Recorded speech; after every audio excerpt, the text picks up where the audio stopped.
Ma Rosa is directed by Brillante Mendoza, written by Troy Espiritu, and stars Jaclyn, Julio Diaz, Felix Rocco, Andy Eigenman, and Jo Marie Angeles. And Ma Rosa is about the Reyes family, led by Rosa, played by Jaclyn.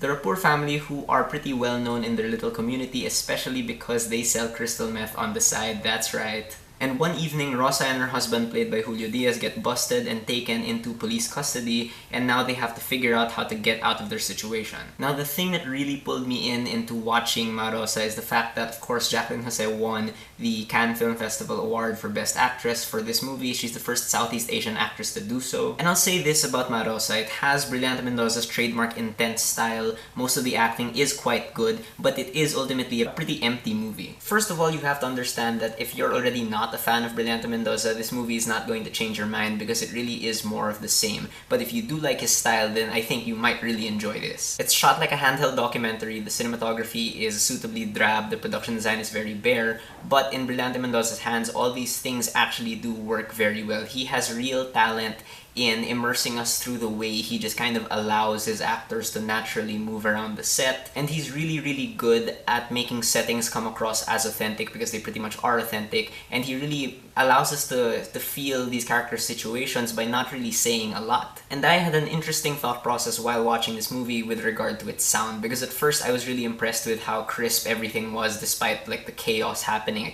The sound was very, very clear, but then after a while I realized that I couldn't actually hear what people were saying. I was depending on the subtitles. But then I realized again that it didn't really matter that I didn't hear what people were saying because I still understood where the plot was going. And I felt like the inability for us to really hear what they were saying fit the frantic nature of the plot. And what's really impressive about this plot is the fact that it's really ultimately very contained. Like, most of the movie takes place in this police station, but because it's so contained, you really feel the consequences of these people's actions kind of spread out like a ripple effect. And the great thing about that is so much of this story is told purely through visual storytelling, which is a credit to the editing, and the editing also allows the point of view in this movie to really shift from Rosa to her kids halfway through the movie. And this movie really doesn't have like one lead actor, it's really told from everyone's point of view. And as for the actors themselves, it's always reassuring for me to see Felix Rocco and Andy Eigenman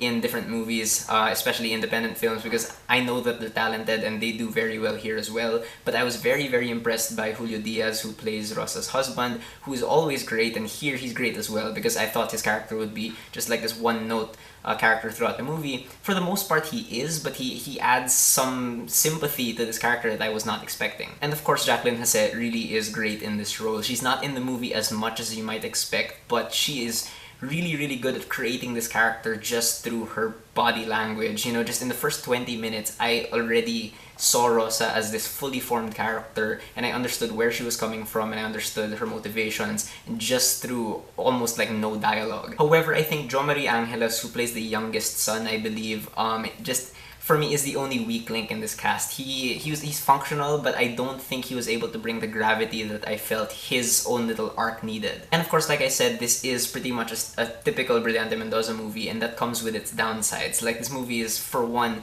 way too long than it needs to be for the story it's telling. And there are some scenes that are filmed in like really bizarre shaky cam, and it's weird because these scenes don't benefit from shaky cam at all. But my biggest issue with Ma Rosa and most of Brillante Mendoza's movies is the fact that it's pretty nihilistic. It doesn't really say anything, it doesn't really add anything to the conversation about poverty. All of Brillante Mendoza's movies, in my opinion, say the same thing about poverty. It's that life is hard in the Philippines, life as a poor person in the Philippines is difficult, and that's kind of problematic. Because of this, the characters never really break away from their poor person stereotypes. You know, you don't really understand their morality, and you're not even sure if you're supposed to root for these characters on screen. Maybe that was his point, but it doesn't really work for me. But I will say, in the end, Ma Rosa is just an okay movie. Again, if you're a Brillante Mendoza fan, you will like this, but me, I don't really like him, but I can understand that a lot of his movies do have quality in them. It's just that his movies really don't add to the conversation about poverty. It's just all emotion. Anyway, so those are my thoughts on Ma Rosa. Have you guys seen it? What do you think about it? Whether you agree with me or not, please leave me a comment. Let's have a conversation.